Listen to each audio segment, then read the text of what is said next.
Hello dear student, આજનો આપણો વિષય છે વિજ્ઞાન ધોરણ 7 પાઠ 15. આજે આપણે આ વિડીયોમાં પાઠ 15 પ્રકાશ એટલે શું એના વિશે અભ્યાસ કરીશું. એમાં પ્રકાશનું પરાવર્તન, એને રિલેટેડ પ્રવૃત્તિઓ, વાસ્તવિક આભાસી પ્રતિબિંબ, કેવી રીતે પ્રકાશ દ્વારા પ્રતિબિંબ રચાય છે, પ્રકાશનું પરાવર્તન કોને કહેવાય, એ બધી માહિતી આ વિડીયોમાં આપણે શીખીશું.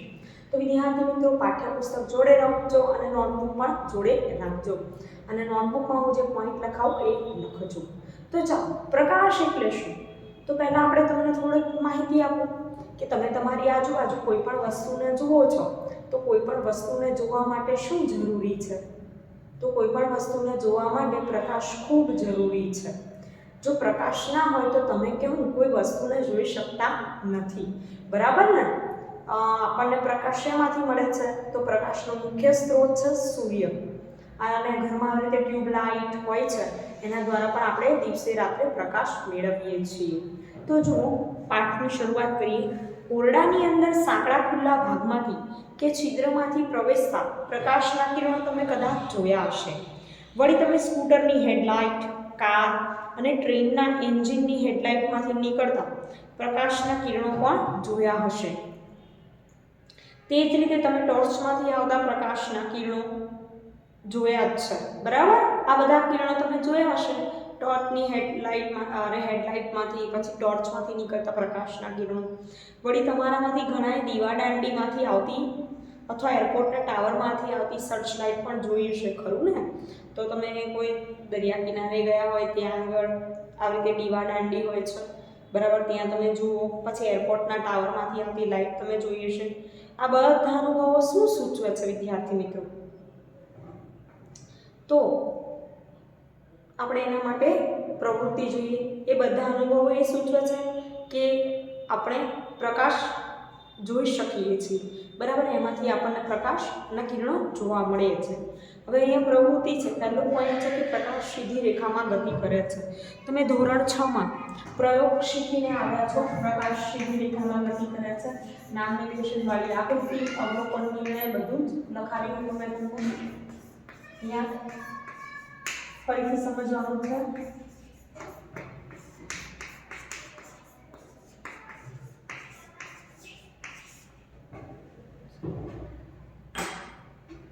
કે બુજોએ ધોરણ 6માં કે તેણે કરેલી પ્રવૃત્તિને યાદ કરી. આ પ્રવૃત્તિમાં સળગાવેલી મીણબત્તીને પ્રથમ તેણે સીધી પાઇપમાંથી અને ત્યારબાદ વળેલી પાઇપમાંથી જોવાનો પ્રયત્ન કર્યો હતો.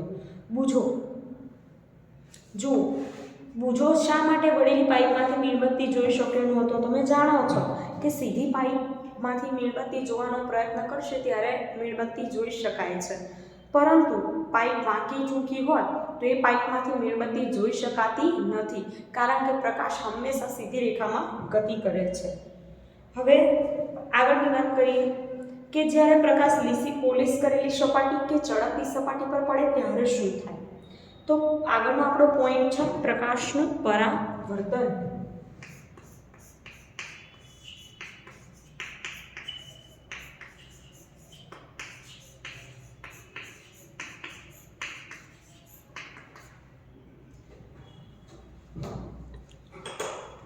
પ્રકાશનો માર્ગ બદલવાની એક રીતમાં પ્રકાશને ચળકાટ ધરાવતી સપાટી પર પડવા દેવામાં આવે છે. ઉદાહરણ તરીકે ચકચકિત સ્ટીલની પ્લેટ કે સ્ટીલની ચમચી એ પ્રકાશની દિશા બદલી શકે છે. પાણીની સપાટી અરીસા તરીકે વર્તીને તે પણ પ્રકાશનો પથ બદલી શકે છે. વિદ્યાર્થી મિત્રો, અહીંયા શું થાય કે સપાટી ચળકતી હોય તો શું થાય? પ્રકાશ પોતાની દિશા બદલે છે. તમે વૃક્ષ તથા બિલ્ડિંગનું પાણીમાં પ્રતિબિંબ ક્યારે જોયું છે? હા, તમે આકૃતિ જુઓ 15.4માં કે પાણીમાં સિંહનું પ્રતિબિંબ. એ રીતે પ્રતિબિંબ તમે વૃક્ષ, કોઈ ઇમારત, ઘણા પ્રતિબિંબો તમે જોયા હશે. કોઈ પણ પોલિશ કરેલી કે ચળકતી સપાટી એ અરીસા તરીકે વર્તવાનું કામ કરે છે. જ્યારે પ્રકાશ અરીસા પર આપાત થાય ત્યારે શું થાય છે? તો જ્યારે પ્રકાશ અરીસા પર આપાત થાય છે ત્યારે પ્રકાશના કિરણો એ ચળકતી સપાટી પરથી અથડાઈને પાછા ફરે છે. એટલે કે પોતાના માર્ગની જે દિશા હતી, માર્ગ હતો, એ માર્ગે જવાને બદલે પોતાની દિશા બદલે છે, બરાબર? પાછા વળે છે. તો એને કહેવાય છે પ્રકાશનું પરાવર્તન. તમે ધોરણ 6માં ભણી ગયા કે અરીસો તેમના પર પડતા પ્રકાશનો માર્ગ બદલે છે. અરીસા વડે પ્રકાશની દિશા બદલાઈ જવાની ઘટનાને પ્રકાશનું પરાવર્તન કહે છે. તો લખીએ આપણે વ્યાખ્યા કે લીસી ચળકતી સપાટી ધરાવતા પદાર્થ વડે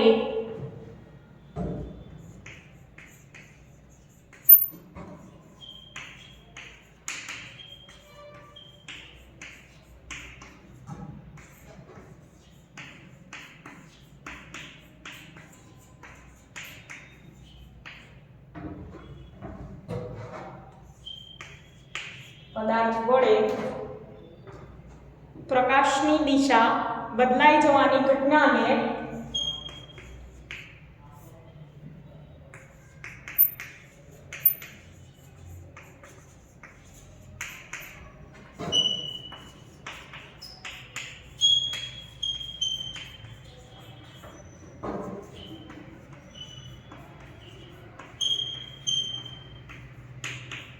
પ્રકાશનું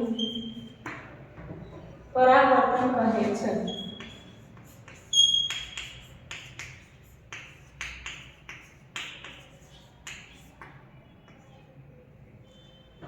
તમારે વ્યાખ્યા લખવાની અને તૈયાર પણ કરવાની છે. અરીસા વડે ટોર્ચમાંથી આવતા પ્રકાશના માર્ગ બદલાઈ જવાની પ્રવૃત્તિ તમને યાદ હશે. ચાલો આપણે તેની જ પ્રવૃત્તિ કરીએ. એ પહેલા પ્રવૃત્તિ 15.1 જુઓ કે ટોર્ચ લો. 15.5માં દર્શાવ્યા મુજબ ટોર્ચના કાચને 3 સ્લિપ ધરાવતા ચાર્ટ પેપર વડે ઢાંકી દો. લીસા લાકડાના બોર્ડ પર ચાર્ટ પેપરના ટુકડાને પાથરી દો. તેના પર સમતલ અરીસાની પટ્ટીને ઊભી ગોઠવો. હવે ટોર્ચને ચાલુ કરી ત્રણેય સ્લિપમાંથી આવતા પ્રકાશને અરીસા પર પડવા દો. ટોર્ચને એવી રીતે ગોઠવો જેથી સ્લિટમાંથી આવતો પ્રકાશ પાથરેલા ચાર્ટ પેપર પર જોઈ શકાય. તમે 15.5 આકૃતિ પાછળના પેજ પર આપેલી છે, જોજો. હવે અરીસાને એવી રીતે ગોઠવો કે ટોર્ચમાંથી આવતો પ્રકાશ અરીસા પર કોઈ ખૂણો બનાવીને આપાત થાય. શું અરીસો તેના પર પડતા પ્રકાશની દિશા બદલે છે? તો હા વિદ્યાર્થી મિત્રો, આ પ્રવૃત્તિ છે, પ્રયોગ સ્વરૂપે પણ પૂછાઈ શકે. તો તમારે પહેલા હેતુ, પછી પદ્ધતિ, પહેલા સાધનો, આકૃતિ, પદ્ધતિ, અવલોકન, નિર્ણય લખવાનું છે. તો આમાં તમે અવલોકન શું કર્યું? તો અહીંયા તમે જોઈ શકો છો પ્રકાશના કિરણો. તો એ પ્રકાશના કિરણો છે પોતાની દિશા શું કરે છે? બદલે છે પ્રકાશની. અને શેના દ્વારા બદલાય છે? તો અરીસા દ્વારા. અરીસાની સપાટી કેવી છે? લીસી અને ચળકતી છે. હવે ટોર્ચને તેની સ્થિતિમાં જ સહેજ આજુબાજુ હલાવો. તમને પરાવર્તિત પ્રકાશની દિશામાં કોઈ ફેરફાર જણાય છે? હા, પરાવર્તિત પ્રકાશની દિશા તો અરીસા તરફ જુઓ. તમને અરીસામાં સ્લિટ્સ દેખાય છે? હા, અરીસામાં તમે આકૃતિ જુઓ, તમને સ્લિટ્સ દેખાશે. આ સ્લિટ્સનું પ્રતિબિંબ છે જે તમને અરીસામાં દેખાય છે. વિદ્યાર્થી મિત્રો, અરીસાની અંદર તમને જે જોવા મળે છે એ સ્લિટનું પ્રતિબિંબ જોવા મળે છે. સ્લિટ તો આપણે ક્યાં મૂકી છે? ટોર્ચની આગળ. આ પ્રવૃત્તિ દર્શાવે કે સમતલ અરીસા વડે પ્રકાશનું પરાવર્તન કેવી રીતે થાય છે. ચાલો અરીસા વડે મળતા પ્રતિબિંબો વિશે વધુ માહિતી મેળવીએ. પણ એ પહેલાં આગળ તમને પંચતંત્રની વાર્તા આપેલી છે કે પહેલીને પંચતંત્રની સિંહ તથા સસલાની વાર્તા યાદ આવી, જેમાં સસલાએ સિંહને પાણીમાં તેનું પ્રતિબિંબ બનાવીને મૂર્ખ બનાવ્યો હતો. તમને ખબર છે ને, સિંહ ને સસલું વાર્તા તમે નાના ધોરણમાં ભણ્યા હશો કે સિંહ મળી ગયો સસલાને, એમાં સસલાનો શિકાર કરવાનું કહ્યું. તો સસલાએ યુક્તિ કરી કે ચલો હું તમે તમારા જેવો બીજો જંગલનો રાજા બતાવું. સિંહ છે એ પણ. તો એને લઈ ગયો ક્યાં આગળ? તો કૂવા આગળ. અને કૂવામાં બતાવ્યું કે આ જુઓ અંદર, કે અંદર બીજો સિંહ છે. તો સિંહે જોયું અંદર, તો સિંહને તો પોતાનો પડછાયો દેખાતો હતો અને એ જે બોલે સામે સંભળાતું હતું. એટલે એને લાગ્યું કે બીજો સિંહ છે અને પાણીમાં કૂદ્યો ને એમાં મરી ગયું ને સસલું બચી ગયું. બરાબર? તો આવી રીતે એમાં આપણે શું શીખવાનું છે? આપણે વાર્તા નથી શીખવાની, આપણે તો એવું શીખવાનું છે કે સિંહનું પ્રતિબિંબ પાણીમાં દેખાય છે. હવે જોઈએ પ્રવૃત્તિ 15.2 પ્રતિબિંબ વિશે, કે સળગતી મીણબત્તીનો ઉપયોગ કરતા કાળજી રાખવી. આ પ્રવૃત્તિ શિક્ષક કે તમારા મોટા અનુભવી વ્યક્તિની હાજરીમાં જ કરવી હિતાવહ છે. ઊભા મૂકેલા સમતલ અરીસાની સામે સળગતી મીણબત્તી સ્ટેન્ડ પર મૂકો. શું કરવાનું? કે ઊભો મૂકેલો સમતલ અરીસો છે એની સામે સળગતી મીણબત્તી સ્ટેન્ડ પર ગોઠવો. અરીસામાં મીણબત્તીની જ્યોતને જોવાનો પ્રયત્ન કરો. તમને એવું દેખાશે કે જાણે તેવી જ સળગતી મીણબત્તી અરીસાની પાછળ રહેલી છે. તો તમે આ પ્રવૃત્તિ ઘરે કરી શકો છો. એમાં તમે જુઓ શું દેખાય છે તમને વિદ્યાર્થી મિત્રો.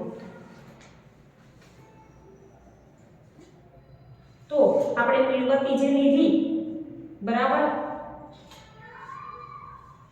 એ મીણબત્તીનું પ્રતિબિંબ તમને અરીસામાં દેખાય છે? હા. કેવું દેખાય છે? તો આપણે જે મીણબત્તી લીધી છે બરાબર, એનું પ્રતિબિંબ સીધું દેખાય છે કે ઉલટું દેખાય છે? તો તમે કહેશો કે સીધું. એને આપણે ચપટું કહીએ કે ચપટું પ્રતિબિંબ જોવા મળે છે. અને કેવું દેખાય છે? તો જેટલી આપણી મીણબત્તીની સાઈઝ છે એટલું જ પ્રતિબિંબ અંદર આપણને દેખાય છે. એટલે કે વસ્તુના પરિમાણના કદ જેટલું જ આપણને પ્રતિબિંબ દેખાય છે. એ ઉપરાંત કોઈ પણ કિસ્સામાં પડદા પર મીણબત્તીનું પ્રતિબિંબ મેળવી શકાતું નથી. એટલે કે અરીસામાં મેળવી શકાય, પડદા પર પ્રતિબિંબ મેળવી શકાતું નથી. મીણબત્તીની વાત છે. હવે આના પરથી આપણે શું નિર્ણય કરીશું બરાબર? તો સમતલ અરીસા વડે રચાતું પ્રતિબિંબ હંમેશા આભાસી, ચત્તુ અને વસ્તુના પરિમાણ જેવું હોય છે.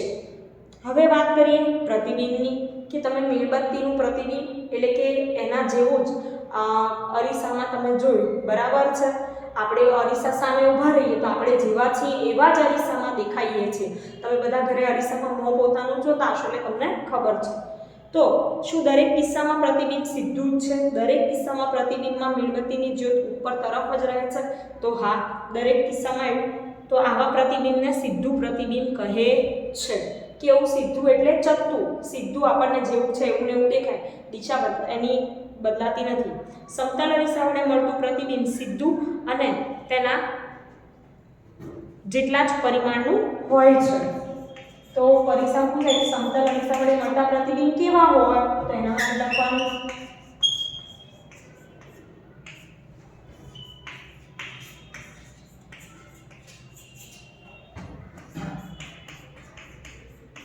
સમતલ અરીસા વડે મળતું પ્રતિબિંબ ચત્તુ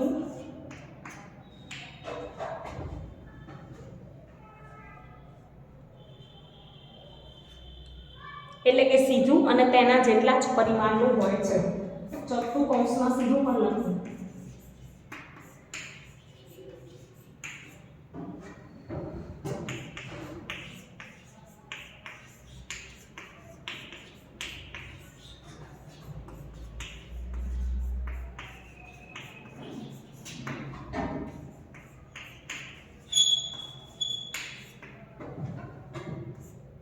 ચાલો આગળનો પોઈન્ટ જોઈએ. હવે અરીસાની પાછળના ભાગમાં ઊભો પડદો ગોઠવો. પડદા પર મીણબત્તીનું પ્રતિબિંબ મેળવવા પ્રયત્ન કરો. તો વિદ્યાર્થી મિત્રો, મેં તમને વાત કરી કે પડદા પર મીણબત્તીનું પ્રતિબિંબ મેળવી શકાતું નથી. હવે જુઓ, હવે પડદાને અરીસાની આગળના ભાગમાં ગોઠવો. શું તમને પડદા પર પ્રતિબિંબ મળ્યું? તો ના. તમને જણાશે કે કોઈ પણ કિસ્સામાં પડદા પર મીણબત્તીનું પ્રતિબિંબ મેળવી શકાતું નથી. અરીસામાં પ્રતિબિંબનું અંતર કેટલું હોય છે એના માટે આપણે બીજી એક પ્રવૃત્તિ કરવાની છે. 15.3 જોઈએ આપણે પ્રવૃત્તિ.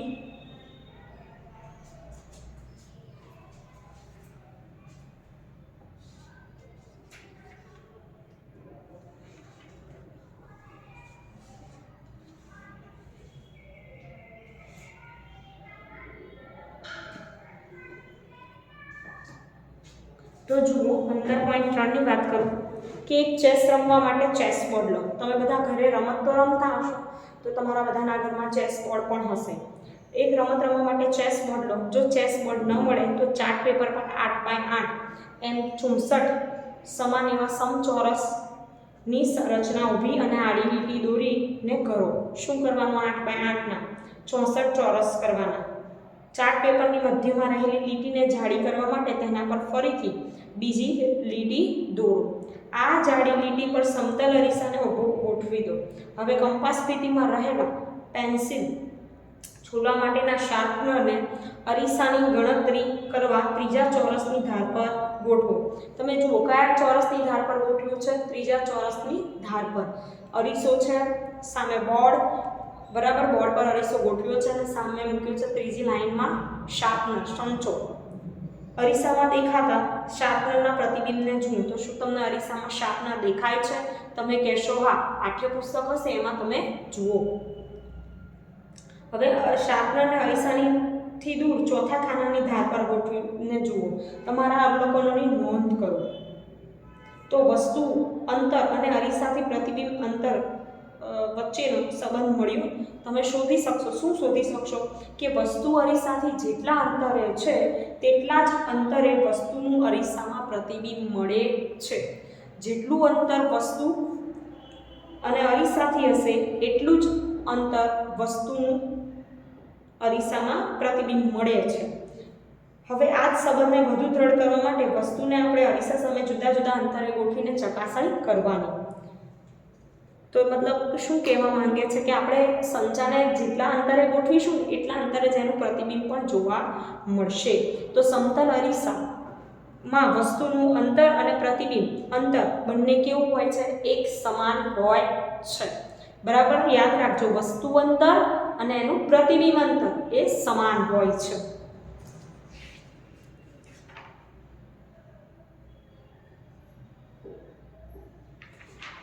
હવે જુઓ જમણી કે ડાબી બાજુ. તમે જ્યારે પોતાના પ્રતિબિંબને અરીસામાં જુઓ છો ત્યારે તે અસલ તમારા જેવું દેખાય છે, ખરું ને? તો તમે ઉઠીને સવારે જોતા હો, નાહી ધોઈને પછી તમારો ચહેરો જુઓ તો તમે જેવા છો એવા તમે દેખાવ છો, પરંતુ તમારા પ્રતિબિંબ અને તમારી વચ્ચે એક રસપ્રદ તફાવત શોધો. તમે જોયો જ છે. તમને પ્રશ્ન પૂછે કે તમે જોયો છે? ચાલો આપણે તે શોધી કાઢીએ. તો પ્રવૃત્તિ 15.4 સમતલ અરીસાની નજીક તેની સામેના ભાગમાં ઊભા રહીને તમારું પ્રતિબિંબ જુઓ. અહીંયા આકૃતિ આપેલી છે 15.8માં. એક વિદ્યાર્થી છે, અરીસાની સામે રહી અને પોતાનો હાથ ઊંચો કરે છે. હવે તમે તમારો ડાબો હાથ ઊંચો કરો. તમારા પ્રતિબિંબનો કયો હાથ ઊંચો થયેલો દેખાય છે? તો વિદ્યાર્થી મિત્રો, જ્યારે તમે ડાબો હાથ ઊંચો કરશો તો એ પ્રતિબિંબમાં જમણો ભાગ બની જાય છે. અહીંયા તમને કયું કીધું કે તમારો ડાબો હાથ ઊંચો કરો.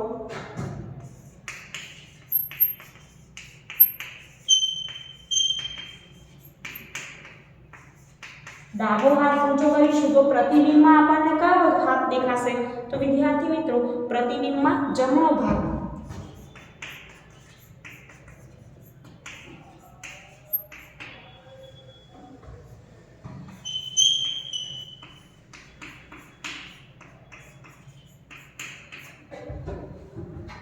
હવે વાત કરીએ આપણે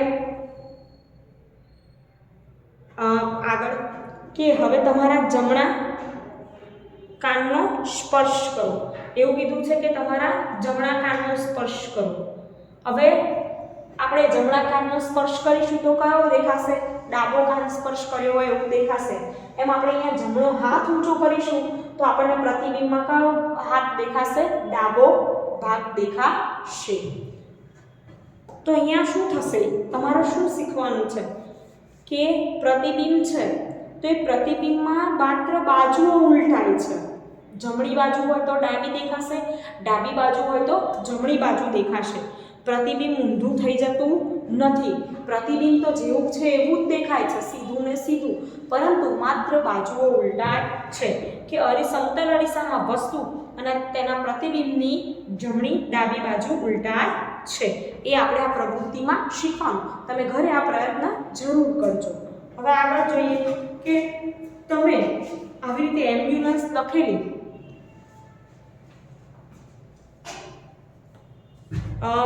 જોયું હશે, બરાબર? એમાં ઊંધું એમ્બ્યુલન્સ લખેલું હોય અને તમે તમારા જ્યારે આગળ ગાડી ચલાવતા હોય કે બાઇક ચલાવતા હોય ને એમાં કાચમાંથી જુઓ, મિરરમાંથી, તો તમને એમ્બ્યુલન્સ સીધું દેખાય છે. તો કાગળના ટુકડા પર તમારું નામ લખી અરીસાની સામે ધરો. આ નામ અરીસામાં કેવું દેખાય? તો તમને નામ ઊંધું દેખાશે અરીસામાં. તમારું નામ સીધું લખ્યું હશે તો અરીસામાં ઊંધું દેખાશે અને તમે ઊંધું રાખીને જોશો તો તમને સીધું દેખાશે. હવે તમને સમજાઈ ગયું કે એમ્બ્યુલન્સની આગળના ભાગમાં એમ્બ્યુલન્સ શબ્દ માટેનો જે સ્પેલિંગ છે શા માટે ઊંધા હોય છે. જ્યારે એમ્બ્યુલન્સની આગળના ભાગમાં ગતિ કરતા વાહનનો ડ્રાઈવર રિયર વ્યૂ મિરરમાં જોવે છે તો એને એમ્બ્યુલન્સ શબ્દ કેવો વંચાય? સીધો વંચાય અને તે એમ્બ્યુલન્સને જવા માટે રસ્તો કરી આપે છે. આપણે સૌની ફરજ છે કે રસ્તામાં એમ્બ્યુલન્સને રૂકાવટ વગર પસાર થવા દેવો અને રસ્તો કરી આપવો જોઈએ. તમે કદાચ એ વાતની નોંધ કરી હશે કે કાર અથવા સ્કૂટરના સાઇડ મિરરમાં બધી જ વસ્તુ તેના પરિમાણ કરતાં કેવી દેખાય છે? નાની દેખાય છે. તમે જોજો, તમારા ઘરમાં કાર હશે, સ્કૂટર હશે, એના રિયર વ્યૂ મિરરમાં જોજો. તમને ક્યારે આ વાતની નવાઈ લાગી છે? તો હા વિદ્યાર્થી મિત્રો, તમને એવો વિચાર આવ્યો છે કે કેમ આવું? તો એમાં અલગ પ્રકારના આરીસા ગોઠવેલા હોય છે. એ તમને આ પાઠમાં શીખવાનું છે. એ પણ હું તમને સમજાવીશ. પણ એ પહેલા હું તમને વાસ્તવિક અને આભાસી પ્રતિબિંબના પાછા બે પ્રકાર છે એ સમજાવું છું. કે જે પ્રતિબિંબ આપણે પડદા પર ખેડવી શકાતા હોય, પડદા પર રચાતા હોય, તો તેવા પ્રતિબિંબને આપણે કેવા પ્રતિબિંબ કહીશું? વાસ્તવિક પ્રતિબિંબ કહીએ છીએ. બરાબર?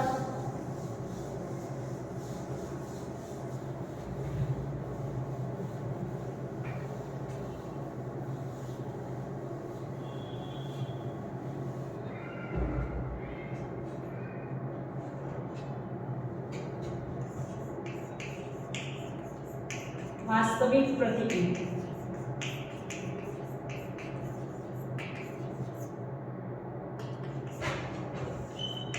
પડદા પર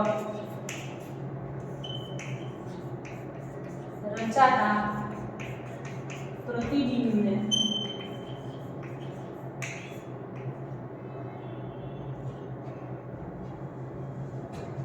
વાસ્તવિક પ્રતિબિંબ કહે છે.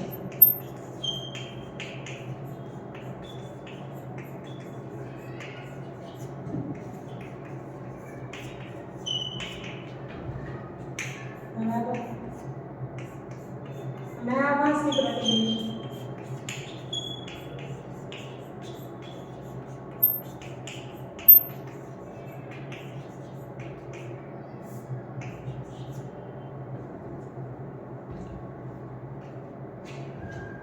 તો જે પ્રતિબિંબ પડદા પર મેળવી શકાય નહીં તેને આભાસી પ્રતિબિંબ કહે છે.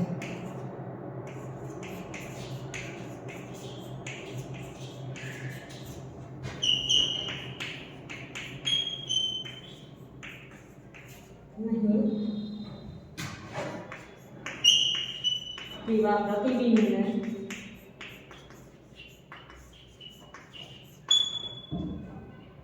આભાસી પ્રતિબિંબ કહે છે.